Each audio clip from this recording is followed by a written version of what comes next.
everyone, and welcome to the webinar for Churchill Borough's Planning and Visioning Project for its C1 Commercial District. The topic today is living infrastructure and resource conservation. My name is Elaine Kramer, and I'm a community planner with Paschik MTR, a local consulting firm. This introduction is a recreation because part of the video failed to record on May 6th.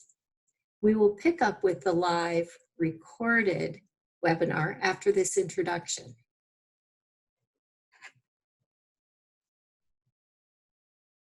I'm here with Jim Paschik, our firm's founding partner, and my colleague, Keely McDonald, as well as Tess DeYoung from Connect, the Congress of Neighboring Communities. I'm thrilled to welcome you, our webinar audience. We hope you're doing well these days and staying safe. We're so glad you're joining the webinar and appreciate your time and interest in this important planning and visioning project. In just a minute, we'll introduce the panelists participating in the webinar. First, I want to give you a brief introduction to the project.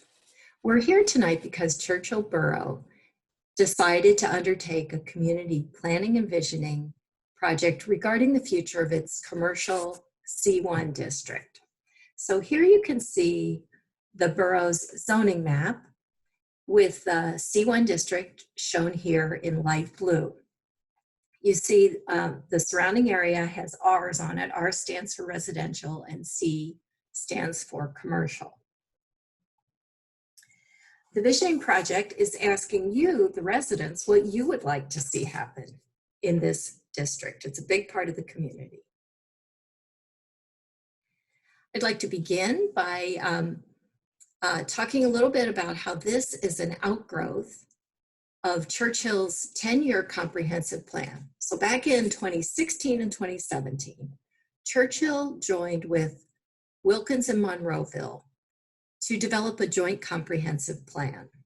And this was adopted in 2018. One recommendation was for Churchill to proactively plan for what could happen in this large part of the community. And that comprehensive plan begat this visioning project. Here's how tonight's webinar fits into the larger project. There's a 6-part webinar series, including this one, where you can listen to panel discussion and ask questions of people with expertise in different topic areas. There were 2 last week and 2 tonight and 2 on Wednesday, May 13th. The panel discussions and webinars are designed to help all residents share their thoughts and learn more about the possibilities of new development in the C1 district. They can become engaged in the visioning process and project itself and ask questions. Besides this, many of you know about a community questionnaire that's available both online and on paper. You can go to churchillborough.com to learn more about that. About this webinar, here are some logistics. It is being recorded for later viewing. All 6 webinar recordings will be posted on the Borough website, churchillborough.com. The agenda shows how we'll divide up our time tonight during the webinar. And during the webinar, participants may submit a question using the Zoom toolbar and the Q&A function.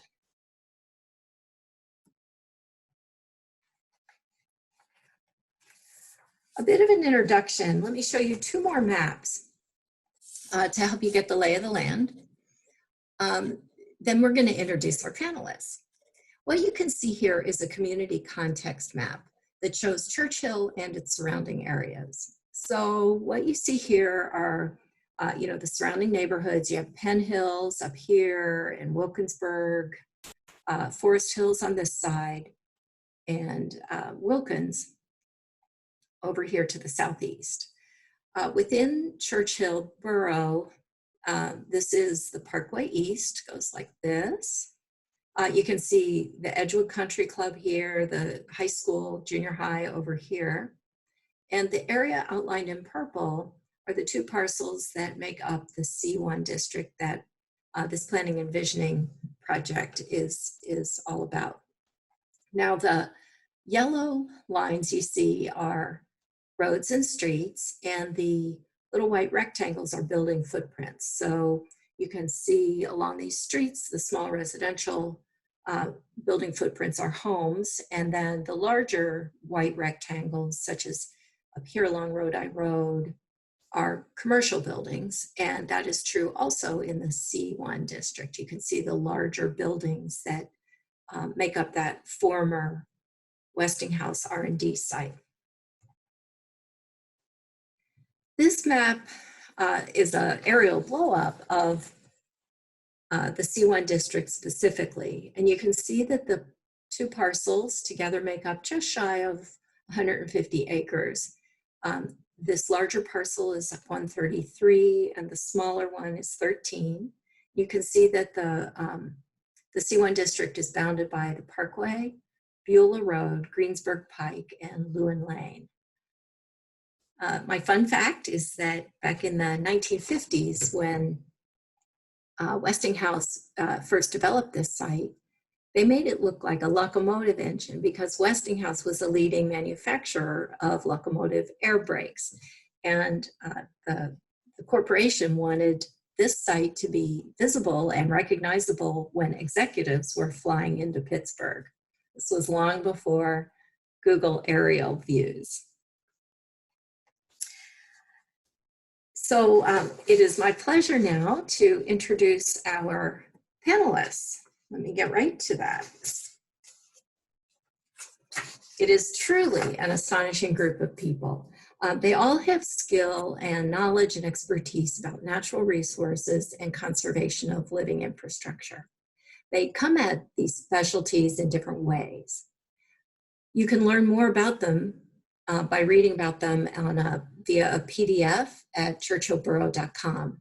We're so honored and grateful that they volunteered to participate, and I'm just thrilled to be able to introduce them to you all. Lisa Hollingsworth Zegedy is a resident of Edgewood Borough and a seasoned environmental planner. She's currently director for River Restoration for American Rivers, a national nonprofit focusing on saving wild rivers, restoring damaged rivers, and conserving clean water for people and nature.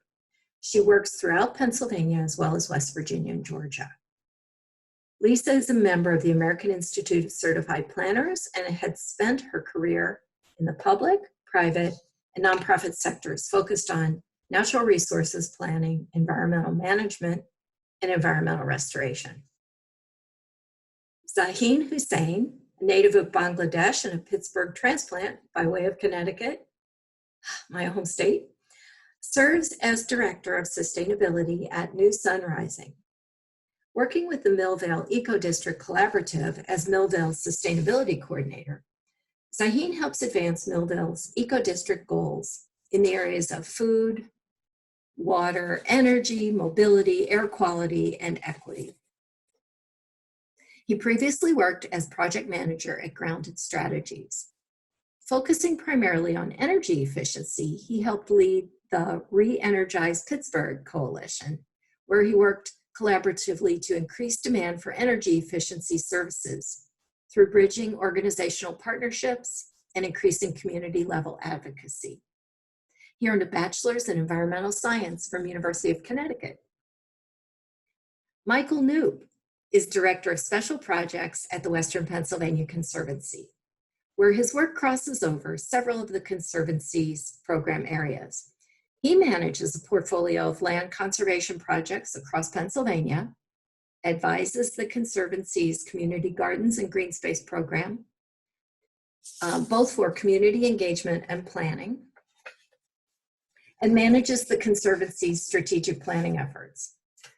Michael earned a bachelor's in political science from College of Worcester and completed graduate coursework in urban and regional affairs at the University of Pittsburgh. Heather Manzo is the executive director of the Allegheny County Conservation District. The Conservation District is the regulatory entity responsible for protecting water and soil through its DEP delegated and state contract programs. She previously worked at Penn State as a regional food systems and community economic development expert specializing in the business, marketing, and policy needs related to the intersection of agriculture, natural resource, and land use. Her experience includes leading and implementing organizational level sustainability plans, lead project management, and international research projects in horticulture and agriculture. She holds an MS in sustainable systems and a BS in business and marketing. Paul Wielden is a member of Turtle Creek Watershed Alliance and currently is zoning officer and community planner for Monroeville, where he's worked and where he has lived since 2003. Paul grew up in Penn Hills, and his father worked at the Churchill Westinghouse location in the 1980s. I love this story. Paul remembers collecting fishing worms in the fields on the property. After graduating from Penn Hills High School, he enlisted in the Army and served during Operation Desert Storm and also was stationed in Berlin. Upon discharge, Paul earned a Bachelor of Landscape Architecture from Penn State and then worked for the design firm Farringer McCarty Gray for nearly 20 years. In that position, he worked on development projects, including large single-family residential developments, shopping centers, and business parks. We're so pleased to have the opportunity to hear from these experts and thank them again for their participation. The first question for Michael Knoop and Zaheen Hussain is this. This webinar topic is living infrastructure and resource conservation. You both work on resource conservation in communities in the Pittsburgh area. What does living infrastructure mean to you? Here we pick up with their answers. And store it there for long enough that, it can be released slowly. Otherwise, the other option is digging up all those pipes and putting in bigger pipes, which you can imagine the cost difference between that and just trying to store it up there on the property. Yeah, and all of this really illustrates the importance of connecting the intention of community planners around what do existing residents need in terms of ecosystem services and look and feel and livability. What do the municipalities need in terms of ordinance development and support? What is the regulatory role? And then also, what is the aptitude for private development industry, appetite for private development to take all of these things into consideration? So I think the previous set of comments really underscores the importance that the leg bone is connected to the hip bone and how progressive can development be to be tied to those public interests. And it really takes some novel approaches to public-private engagement and partnership. Heather, thank you for that. I'd just like to, this is Jim Pashik, I'd just like to break into this wonderful discussion for a couple things. I noticed we haven't gotten any questions from our attendees, and I want to encourage those of you in the attendees to use that Q&A box and ask our panelists questions because we're going to have time about 6:25 or so to post some of those questions to the panelists. So please use the Q&A and we'll queue those up for the panelists 6:25. I'd also like to mention that the owner of the property has requested an opportunity to speak, and at 6:25 we'll invite that person to make a statement as well. So I just wanted to give that in, but attendees, please send in your questions for the panelists. They're top notch and they'll share their thoughts with you. Thank you. And I just want to add that I goofed. I thought I had pressed record at the beginning, but I didn't. So I just started it. I'm really sorry. My bad. So those were really good, and I'm glad we could capture them, and I hope we can get back to all of them later. We are having this conversation in the context of potential future redevelopment of this commercial district. So, as we think about things like the steps of development. You know, you have grading and infrastructure. That is how a site is changed in preparation for what will go in. And then the construction part, what is actually added to the site in terms of buildings and features. So I was hoping we could start with the first of those, the grading and infrastructure improvements. So, you know, when you think about sewer, water, power, energy, transportation access, along with preparing the site for whatever building is to come. So this site, if you can picture it at all, it's called Pittsburgh Flat. It has hills around it, but you know, it can be, there is obviously development there, and you know, there could be additional land that could be regraded. So, you know, this natural terrain was disturbed a long time ago when Westinghouse developed it in the 50s and 60s. So, you know, when large sites are developed, there's always disturbance to the landscape. So I wanted to ask Paul, since you're on the Turtle Creek Watershed Board, what are some effects that grading and infrastructure have on some of the natural systems or natural resources that we were just listing and talking about, the streams, the watershed, the tree cover? And then what are the measures that developers take to mitigate the harm? And then I'm going to ask the same question or similar ones to some others on this panel. Okay, well, we've already talked about some of the stuff. You know, when you cut down trees, you lose some of the shade over the water temperatures rise. Water temperature increase is bad for a lot of invertebrates and fish. You know, trout like cold water, not warm water. Obviously, when you clear a site to build, there's a lot of potential for erosion. So luckily, over the last 20 years, developers have been forced, because they wouldn't do it on their own, to put up silt fence and sediment basins to capture that erosion before it gets into the stream and does irreparable damage. Once the development's done, you know, you have large parking lots or roads. In the wintertime, we see a lot of salt added to those roads for safety and ice and snow melt, and that salt eventually ends up in the streams and in the environment where you know, it didn't naturally come from. It came from some other place. So there's a lot of pollutants, increases in temperature, also from those parking lots. Fortunately, cars have gotten a lot better, but you know, 20 years ago, almost all the cars leaked oil or gas or some kind of petrochemicals, and all of that would get flushed down into the streams, creeks. So you know, things have gotten better, but they're still out there. Air pollution, you know, during construction, a lot of heavy equipment, diesel, there's a lot of pollution involved during the construction process. Hopefully, once the development's done, it depends on the designer, the developer, the owner, the zoning ordinance, other requirements, but hopefully there's a lot of landscaping that's put back in, you know, to help replace what was removed. So, you know, there's good and bad with development. You know, we need development to keep moving forward.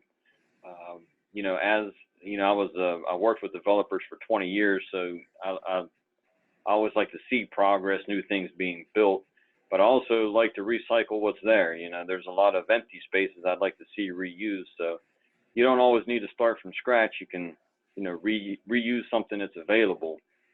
So, you know, there's lots of things that go into development. It's, you know, there's a lot of people that are anti-development. They don't want to ever see a tree cut. They don't want to see anything damaged. But, you know, when you ask those people, where do you live? And they tell you whatever subdivision or whatever, and you say, okay, well, you know, how many trees were cut to create where you live? And, you know, so most people live in a house or a subdivision, you know, there was some kind of ecological damage created to create where you live. You know, it's not really fair to deny that opportunity to other people. So there's good and bad with it, pros and cons. I try to be somewhere in the middle with it. Thank you. Really good points. Lisa and Heather, same question for you, but I wondered if you could also start to talk about what steps do the jurisdictional bodies take, whether borough, county, state, EPA, to protect natural systems during the site planning, site preparation, and infrastructure phase. So Heather, you want to talk about the conservation district and how that works, and then I can go to the higher level? Sounds perfect. Thanks, Lisa. Mm-hmm. So conservation districts were born out of the Dust Bowl. So I promise I'm not going to give you, 70 years of history, but it's important to note that conservation districts are very closely associated with our natural resource soil. So NRCS, federal agency, very closely connected to DEP, the Department of Environmental Protection. And so the role of conservation districts is to be that enforcement mitigation body in between development, preserving ecosystem services during development, and making sure that there's a regulatory check to make sure that techniques are used and best management practices are used during the phase of construction and development and operations and maintenance to keep soil in place, protect the quality of waterways. And so we have a very, very specific role in that space. So we're part of the National Erosion and Sediment Control Program, otherwise known as Chapter 102. So that is the program that you'd see inspectors out making sure that there's things like silt socks that were mentioned before. But we all know that the role of regulatory is kind of limited and imperfect, and that, resources are always an issue, both at the federal level and at the state level. So conservation districts have a variety of forms. Some are part of county government, some are totally independent. So here in Allegheny County, despite what our name might say, we are 100% independent of both the county and state governments, except for running those two Chapter 102 and 105 programs to protect those pieces.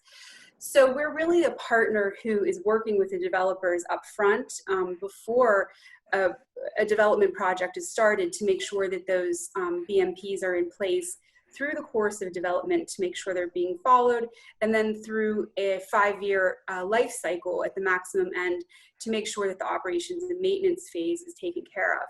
But that's, this little regulatory box. And so really what we're trying to do in Allegheny County and in several other counties around the state, especially those related to urban issues where redevelopment is really the name of the game rather than development, is that we're really looking at built environment impacting negatively things at a watershed level, at a multi-municipality level. And so that's another sphere that really connects a lot of different political entities. And so it gets really tricky. In Allegheny County, we have the Home Rule Charter. It gives a lot of independence to each municipality, which then takes the shape of how municipal ordinances are shaped and how they're enacted. So we have this little piece, municipalities have a little piece, and then there's some big federal pieces through the EPA. But again, this is where I really think working in a way that ACCD is moving towards, which is regulatory plus. So taking some progressive engineering techniques, green infrastructure, credits for preserving tracts of trees that are in place rather than cutting them down and putting in detention ponds. We're really interested in working to take that concept of regulatory plus to the development community, as well as also to partners, in community development, so citizens themselves and the municipalities that are making the decisions that as a whole have the responsibility for how things end up looking and feeling day to day. So I'll follow up on that with the Chapter 102 and Chapter 105 that Heather mentioned. That's actually the state's obligation under the Clean Water Act.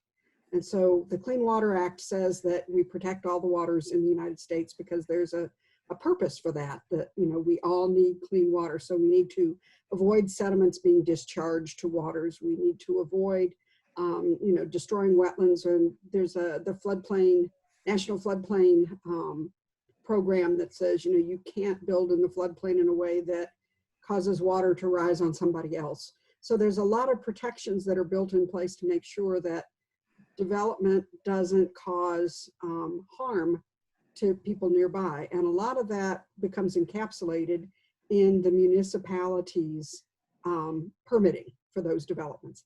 And then in some cases, that permitting may fall over to the conservation district where when the land disturbance actually starts happening, then the conservation district will look at that from the, are you releasing sediment to the streams? Do you have your silt socks in place? And that sort of thing. If you've got to, if there's wetlands on sites that are going to be impacted by the project, then the Army Corps of Engineers will get involved, and there's another level of regulations that have to come into account there. Another thing that nobody has discussed, my guess is the Westinghouse site would fall under the brownfield, the Act 2 brownfields.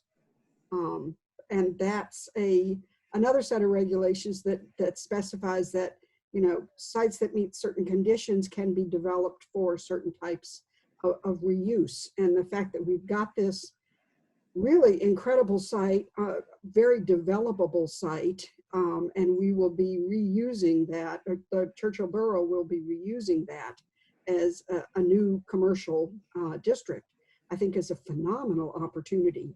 The infrastructure is there in terms of access and water and sewer and those sorts of things, and that just facilitates the development. But I think that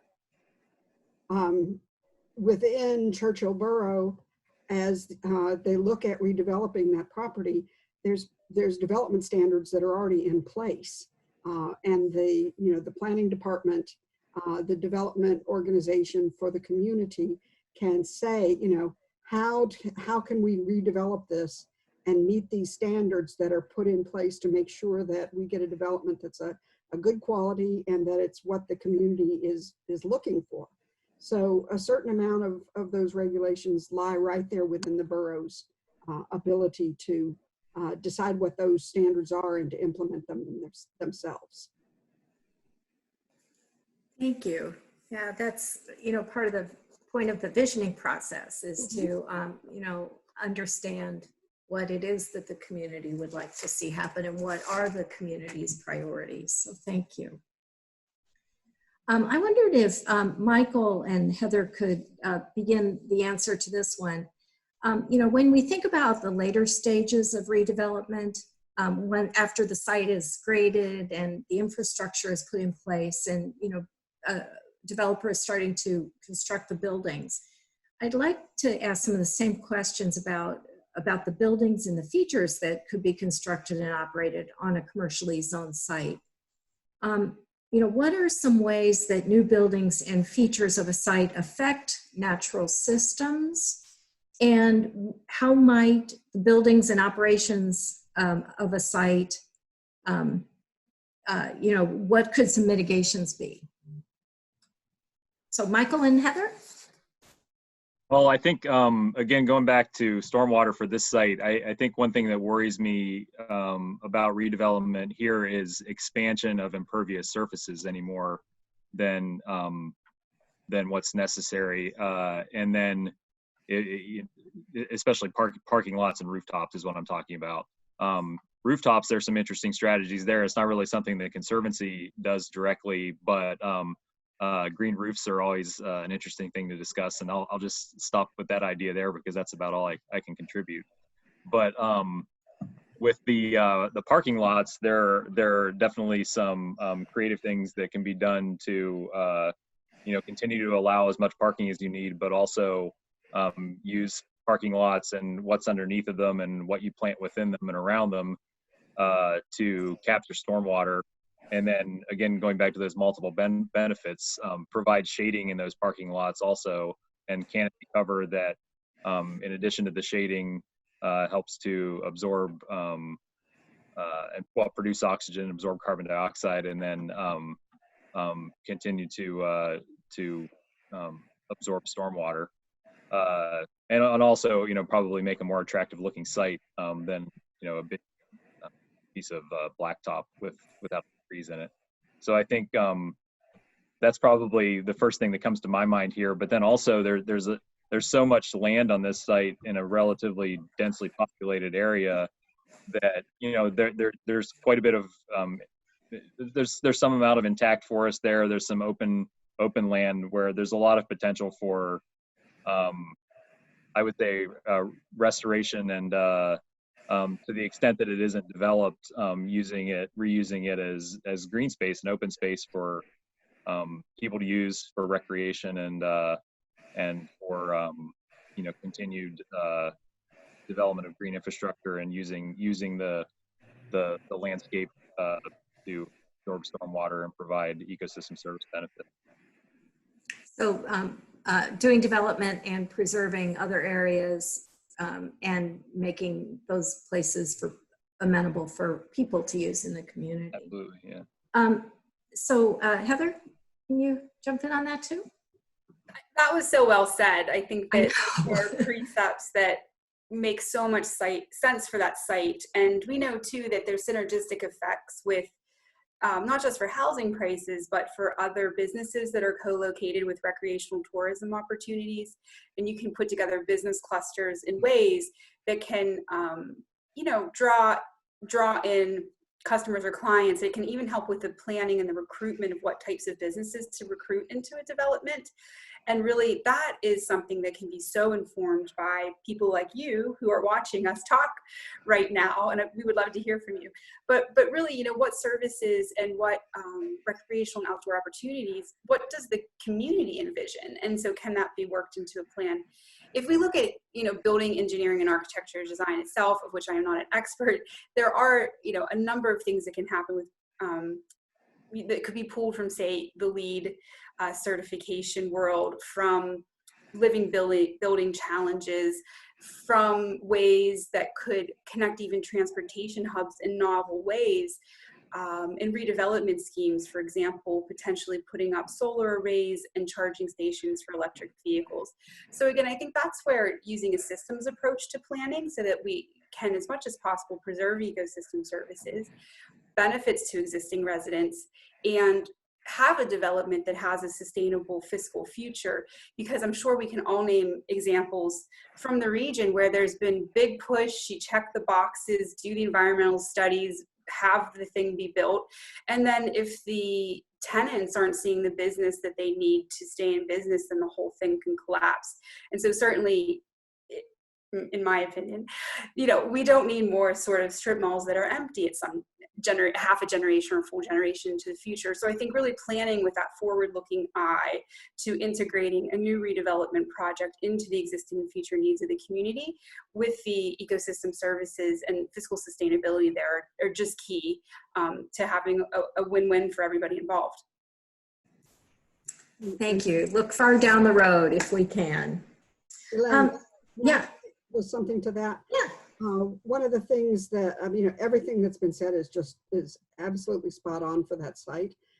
It's important to recognize when you develop with ecosystem services in mind, rather than having pieces of the infrastructure to support that development serving one purpose each, you get these multiple benefits. And one of the things that Michael mentioned was parking lots. And I've seen a really exciting movement towards having a parking lot that, you park cars on it during certain times of, business hours, but that it's developed in such a way that it can also can double as green space.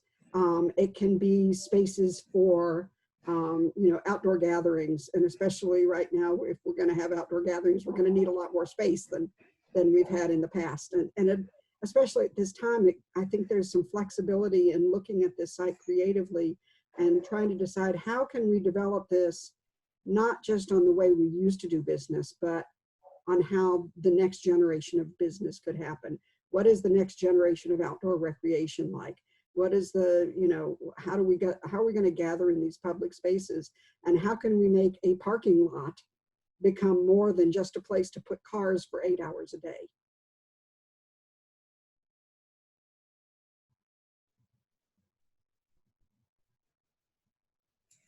Unmute myself there. Thank you. Yeah, that was really interesting, forward thinking to look into what the next generation will want. Zaheen, in your position as sustainability coordinator for Millvale and your work with New Sun Rising, one thing you try to promote is a way of thinking that considers all aspects of living infrastructure and resource conservation from the beginning. you know, like now, before anything happens, when everything is just in the visioning phase. And so building on what other people have touched on, could you talk a little bit more about that? And what would you hope a developer, a community, all the jurisdictional bodies would be thinking about now during visioning before development gets underway? Sure.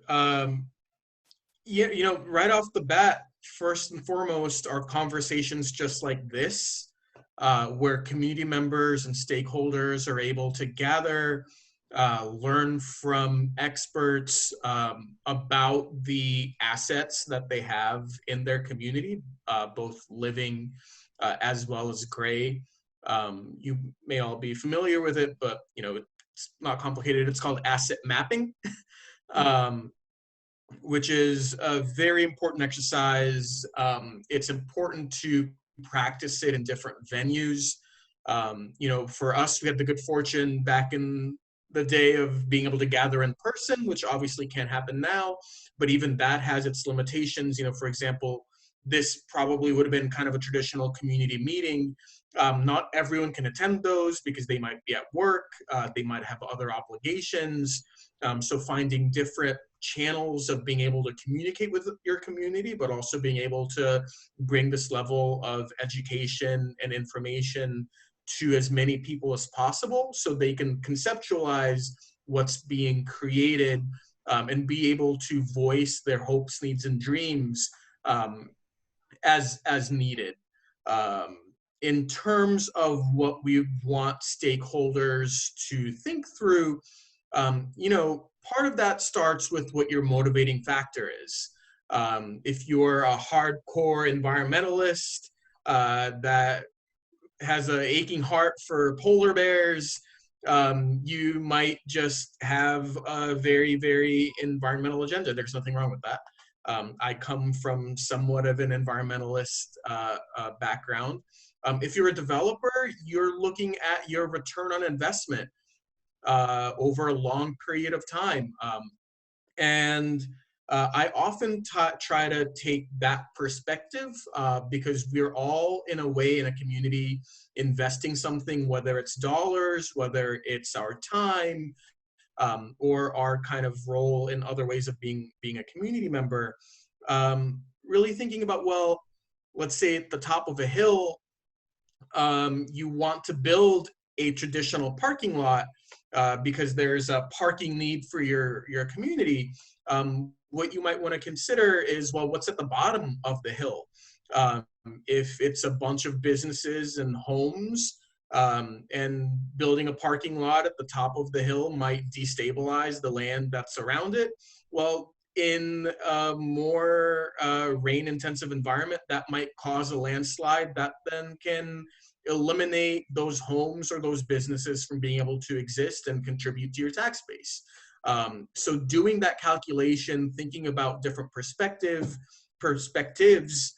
bringing that perspective up front, and then doing, again, that return on investment calculation of, well, this might make sense now, but what are the costs now? What are the benefits? What might those costs and benefits look like in the future, in somewhat of a changing environment? Again, that future orientation and the cradle to cradle cost estimating. And if I missed anything, please, folks, contribute. Well, yeah, does anybody else want to jump in on that? And then pretty soon we're going to go to the participant Q&A. Well, then let me ask Lisa another thing. Your organization works all over the country in advocacy to protect natural systems. So could you give us some context from elsewhere? I think it's always valuable to learn from other places. So when a large site comes up for redevelopment, the owner and developer naturally anticipate maximizing profitability. Meanwhile, this discussion is about protecting natural resources through land use and environmental regulations and choices that owners and developers can make in the beginning of their planning process. So honestly and realistically, are land use and environmental regulations incompatible with profitability? Not at all. You know, for the longest time, I really tried to carry the message early on in my career that that these two things are not mutually exclusive. You can have development and protection of natural resources. It's building that site and coming up with a design that takes the context of the site into account. And where a lot of people may say, oh well, there's a little stream going through here and it's going down, we've got to put that stream in a culvert and we've got to put something on top of it because we have to make every square inch of this rentable space or leasable space. And what we found over time is that maybe the community doesn't really need 2 million square feet of commercial development. Maybe the community would benefit by a little bit less square footage of leasable space that's designed with the context of the site that creates those amenities. And instead of looking out the window of the commercial development and seeing pavement and parking lot, instead you see trees and you see a community asset rather than just a place where you go spend your money. And it creates a real sense of place and improves the livability as well as reducing things like stormwater runoff and that sort of thing. There have been studies all over the country. We now have economic methods for monetizing the benefits of retaining those natural resources or creating the biomimicry that creates those green spaces and provides those benefits. There's a dollar amount that's worth, and so we can calculate that. So the value of a footpath next to a stream that's been retained on a site that provides some green infrastructure benefits, that has a dollar benefit, and it's that can factor into that. Additionally, we found looking at the costs or the cost and the benefits of restoring rivers and providing access for recreation, for scenic views and that kind of thing. If development backs up to green space, that usually the purchaser will pay about a 30% premium on that. The value of having a free-flowing stream is somewhere between 15 and 25% additional compared to other types of development. A green parking lot, because it reduces the cost of having to manage that runoff, can have a calculable benefit that is returned to the developer. So it's not just about how many square feet you create and what the market rate is. It's creating a quality development that gives something back to the community, provides those benefits, minimizes the demand on the overall community infrastructure, and then creates a place that has a context that people can say, oh yeah, I'm from Churchill. Oh, it's that place that's got that beautiful new downtown, new downtown area. It's something that people can be proud of rather than just, another strip mall with another parking lot and another hill slope that fails every time it rains. Thank you, Lisa. We're at our point, we're actually 2 minutes past, where we're going to switch now to questions from the attendees. But before we did that, we promised that the owner's representative would have a chance to share their thoughts. And so, Tess, if you could unmute, is it Ms. O'Neill? Is she the one who's with us? Yes, good evening. My name is Rachel O'Neill. I am with Reed Smith LLP and we represent the property owner. I'm here to reiterate our objection to this process for failure to properly integrate the property owner into the process. And we previously read a statement and sent a letter today, and those are part of the record. If we have anything additional, we will let you know. Thank you so much. Thank you very much. And we will definitely be including the documents you send in the record for this. So now I'm turning to Keely to find out if you have some questions. Otherwise, we'll go back to some of the questions we have for the panelists. Yes, we do have some questions for the panelists.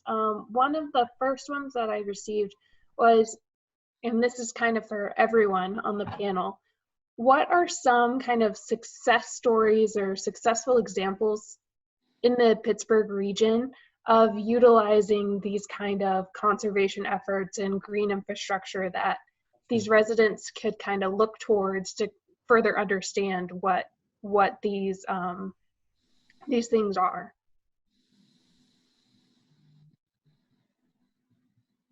I would point selfishly to a very local example here. If you're ever in Millvale and you find yourself on Hawthorne Road, there's an incredible bioswale, which is, you can Google bioswale and see what they are, but they're natural landscapes that help mitigate stormwater and are built by humans to mimic natural landscapes. It probably covers, it's probably like 20 feet wide and maybe 200 feet long, but it prevents stormwater from entering into Gertie's Run from 11 acres of surrounding land, which is a lot of water from a lot of land over the course of the full year. That's stormwater that isn't creating combined sewage overflows, that stormwater that's not contributing to flooding events that may happen, that stormwater that's not ending up into our rivers where we get our drinking water, which we then pay to clean to be able to drink. It ran in maybe the $100,000 range as a project. You can look it up online, but yeah, you can come visit it. It's very impressive to see in person. Mainly because it's not that impressive. It just looks like the rest of the land, but it does this really incredible job. I have two brief examples, one of which is downtown Pittsburgh. It's the Allegheny County office building, which has a green roof that is 15-ish more years old. It's been there for quite some time.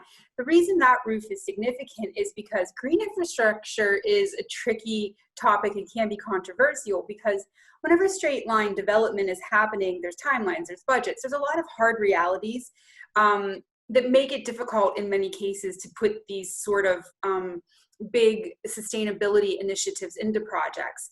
And so part of the issue with green infrastructure is how much is what's been engineered and designed above ground is really impacting anything successfully below ground, such as slowing down stormwater infiltration, or making the lag time between water hitting the surface of the earth or pavement and it rushing through the overtaxed combined sewage overflow systems and into the river, for example.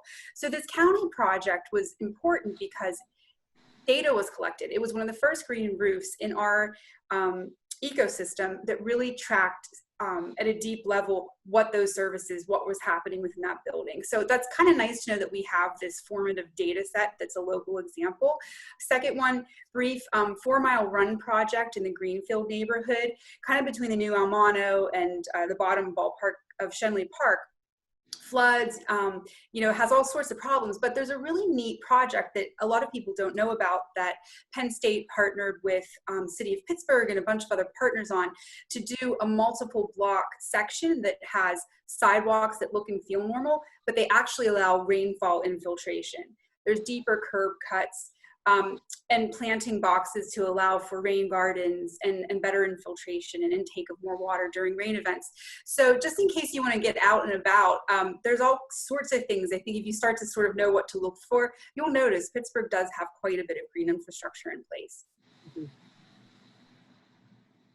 Another example locally is 9 Mile Run and the effort to reduce stormwater through planting trees and also doing rain barrel collections.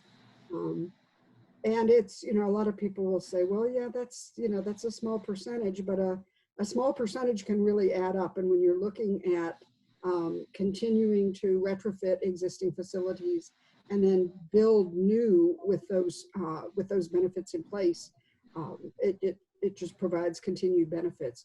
The Green Building Alliance in Pittsburgh is also a phenomenal resource, and My guess is they've got a portfolio of projects in the Pittsburgh area and in nearby that you can take a look at. I've been around the state and walked on green bioswales along the roads in downtown State College. Ohiopyle and Ohiopyle State Park have a really awesome green infrastructure partnership where they have put in permeable parking areas. They've put in rain gardens, bioswales. They have a living machine to service the wastewater in their new park headquarters and visitor center that's right along the river. So it's been done successfully in a lot of places, and there are economic evaluations that actually capture the value of those benefits that those facilities provide. There's also actually an example of a permeable parking lot at where the Penn State Extension offices are at the Energy Innovation Center. Again, open to the public and a good demonstration. On a rainy day, it's really cool to watch where the water kind of runs off in the regular pavement, but is absorbed into the ground where the pavement is permeable. I was going to put in a plug for our parking lot down at Falling Water too, which of course, those of you from Patrick MTR who are with MTR are very familiar with, having designed it. It's a green parking lot that has a lot of native plantings and so forth in it that really looks nice and functions ecologically really well.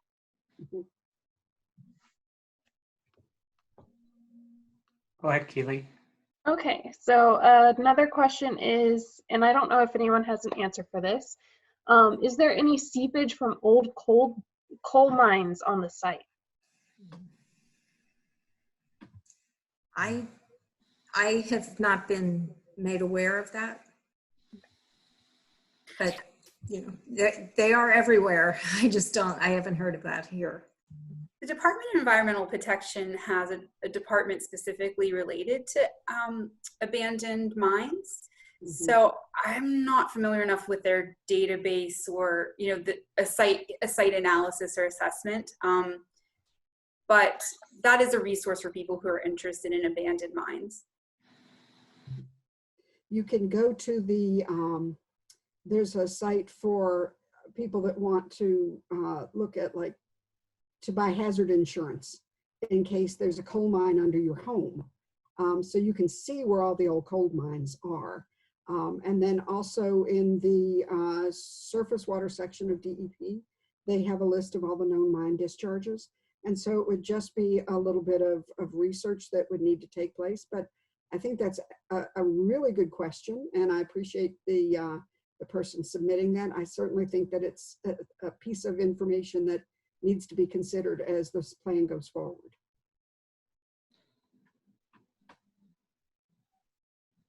And then another question, which we've kind of touched on the subject. Someone asked if there are porous materials that could be utilized on the site to reduce runoff on paved surfaces.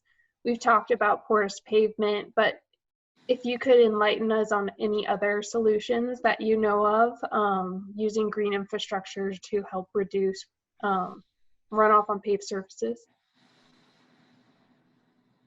There's a really great example in the borough of Etna. They actually utilize this along their sidewalks, this kind of trough that they covered with a metal grate that has some art on it. I mean, the metal is cut into flowers, etc. You can make it artistic, you don't have to. But this trough weaves through the sidewalk, and then it ends up leading into a rain garden, which captures all that stormwater. It's really interesting because the buildings that are on that street, their downspouts connect into that trough.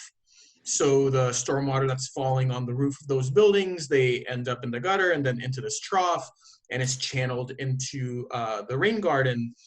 What's really cool about it is the trough has a wavy shape as it kind of goes down through the sidewalk, which makes it like a stream in a way, kind of. But the reason they did that actually was to avoid utility lines and pipes that were along those buildings under the ground there.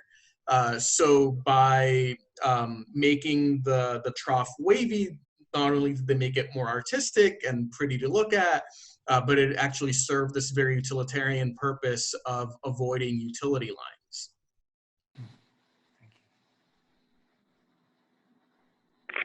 In addition to that, I'm sorry. In addition to that, the site is very large, and there's a lot of green space already there.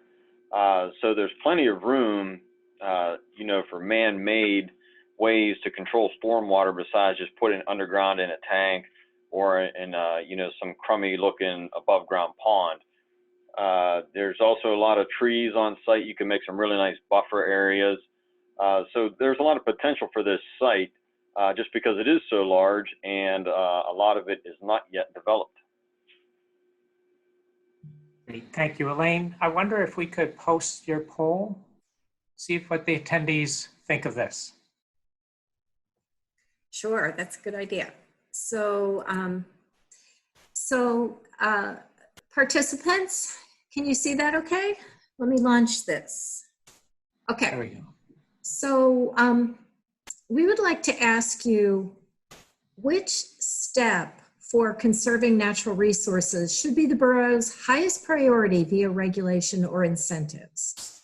And we list trees, tree-related, stormwater management, runoff preventions, energy sourcing,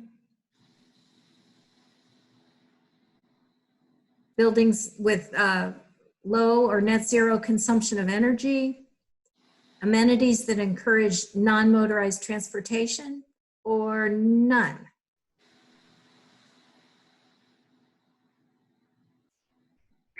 I kind of think the first two could be combined into one, and I kind of like those two as high priority. Yeah, that's a good point, Paul. Let's see what the attendees have to say. Let's see, we have about half of the group has voted. Keep them coming in.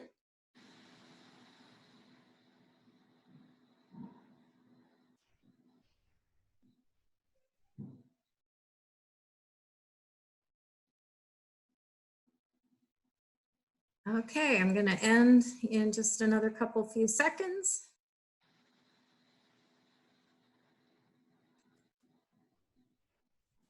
Okay.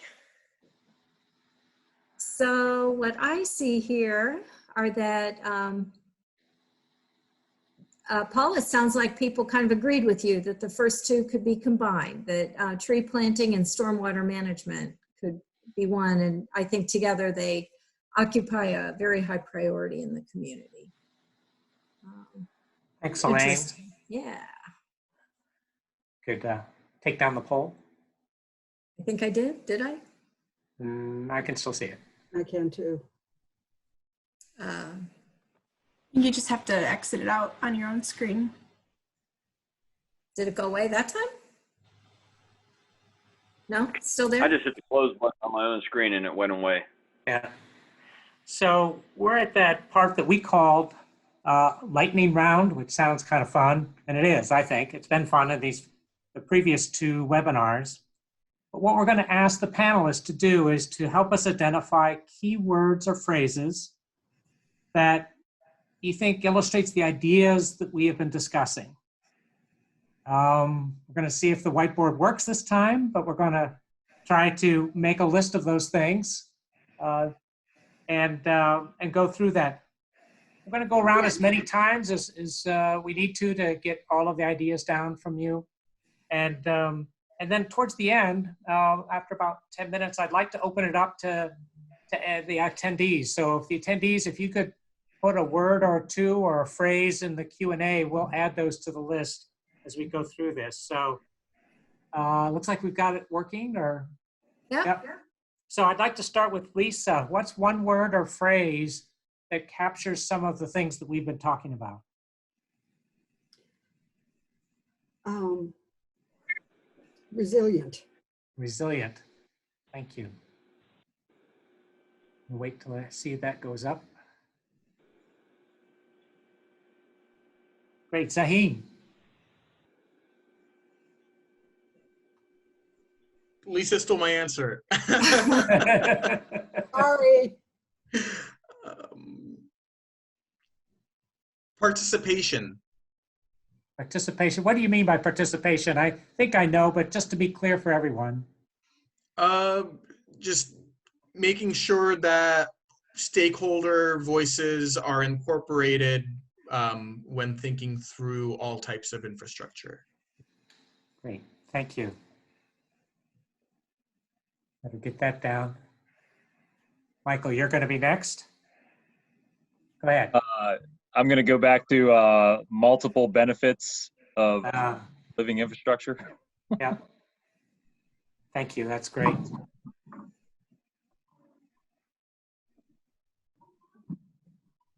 Heather. Ecosystem health is humanity's wealth.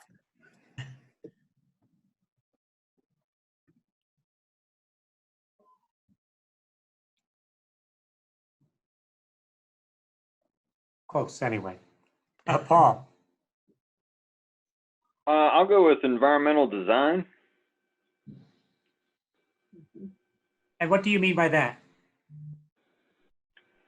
Preservation, conservation, asset mapping. Look at what you have before you just go in there and destroy everything.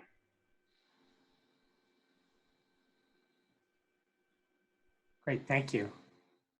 I'm going to come back to Lisa.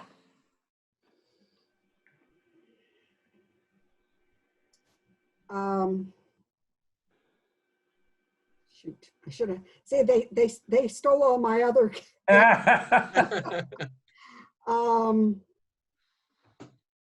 Would you like me to come back? Flood, low risk. And what does that mean, low risk? That you're not prone to flooding, you're not prone to landslides, that you've built in natural safeguards. Nice. To avoid those. Nice. I don't see that being added.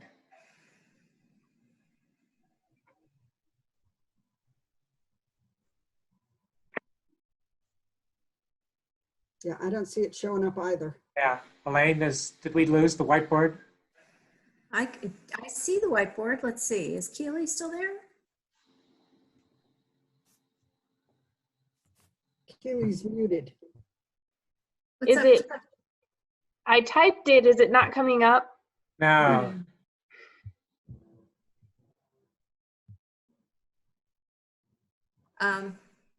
What if you start a new box? Can you Perhaps see the new if you box? make the box bigger. So I can always take some notes here. I don't want to lose anything. Can you see the new box? Not at yet. all? No. No. No. So I'm going to write that down and then we will add those. So go ahead, Lisa, would you repeat what you said so that we capture it correctly? I said low risk. Low risk, that's right. Right, from the standpoint of being less susceptible to flooding and landslides. Thank you. Zaheen. Along those lines, adaptation. And you'll have to help us understand what you're thinking about when you say adaptation. Thinking through current conditions and changing conditions and planning ahead for how we'll need to build our developments and infrastructure to adapt to continually changing climate conditions. Great, thank you. Michael. Muted. Sorry, related to what Zaheen and Lisa just said, thinking about the effects on downstream communities in terms of stormwater, especially. Oh, there we go. Oh, Effects on downstream communities.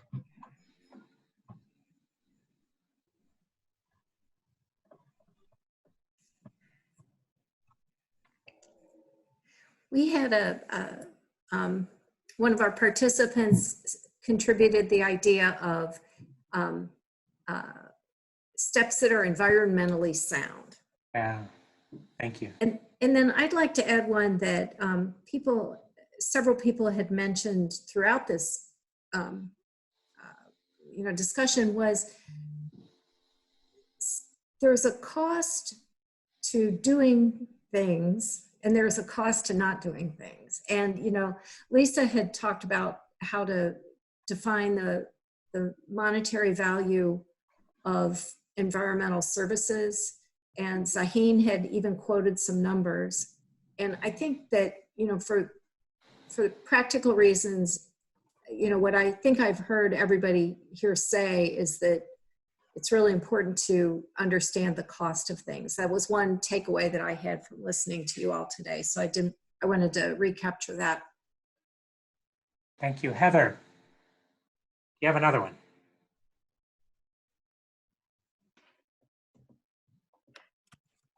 I think, just again, that future oriented part, planning for the future. Great, thank you. And another citizen suggested the idea of internalizing climate change in development, recognize, and that's part of that future planning, I think. So I wanted to mention it now. More and bigger storms, and let's plan for that now. Thank you. Paul, you were next. What about like low impact design or green design? Larger buffers, creative storm water management. We talked about some fancy bioswales instead of just piping all your storm water. Great, thank you.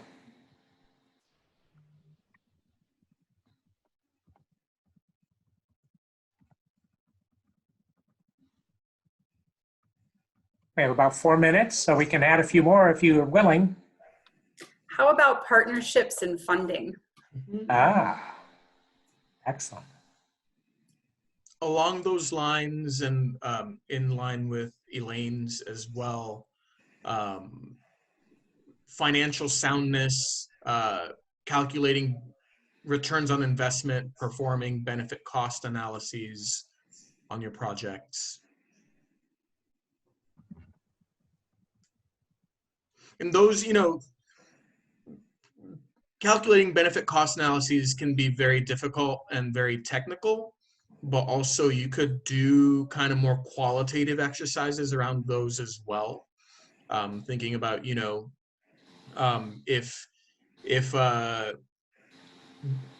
benefit is more parking, cost might be increased instances of flooding, right? And doing almost like a pro-con of different types of developments. Great idea. Thank you, Zaheen. Anybody else? One of the participants added creativity. Nice. Nice. so I would say taking advantage of the opportunity to create a sense of place. Ah, The site has its identity as this is the old Westinghouse site. And it doesn't need to be known as the old Westinghouse site. It needs to be known as what it's going to become and the benefit that it's going to provide to the community. nicely said. Nicely said.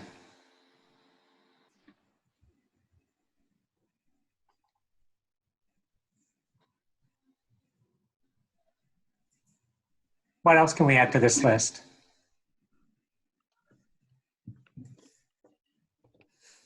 Should we say the future one more time?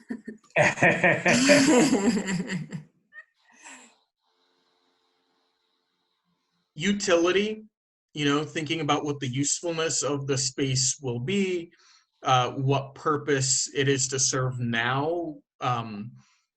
Will that need still be there in 10 years, 20 years? We talk about this, sorry for staying on parking so much, but thinking about garages, for example, if you're planning on building a $10 million garage, and people's behaviors and uses of their cars change, will you recoup that investment in the, let's say, 20-year term that you've kind of taken that loan out on? So really thinking about what the utility of spaces are now and what they will be in the future. So I guess Heather said it, the future.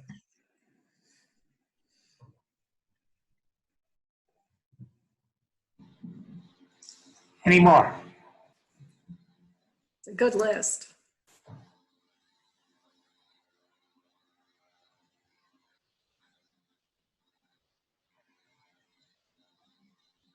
We've exhausted all of the ideas.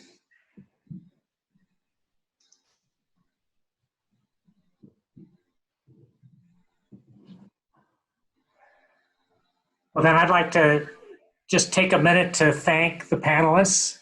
You guys have been terrific. I thought you would be, and you were even better. And so I'd like to thank you very, very much for taking your personal time to be involved with this visioning project in Churchill. You've really added so much quality to the project. I'm very, very appreciative of that. I'd like to thank the attendees for sitting through this and helping us with some of the lightning round comments and some of your great questions. I hope you've enjoyed listening to panelists, because I sure have. And so thank you, attendees, for being part of this important process for Churchill.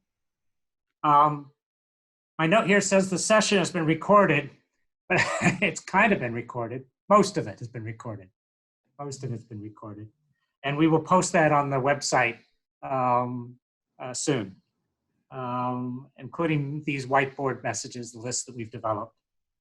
And I hope some of you attendees will join us at 7:15 when we're going to be talking about community well-being and how can that affect this area of opportunities for development in the community as a whole. So we're going to be talking about well-being. And then I don't want you to forget that we have 2 more webinars on the 13th of May at 5:30. We're going to be talking about design standards and forms. And then later that evening on 7:15, we'll be talking about the marketplace. So again, I really appreciate everything that everyone who's been involved with this. And thank you very much for helping us with this webinar. And stay tuned. We'll be back on again at 7:15. Thank you. Thank you.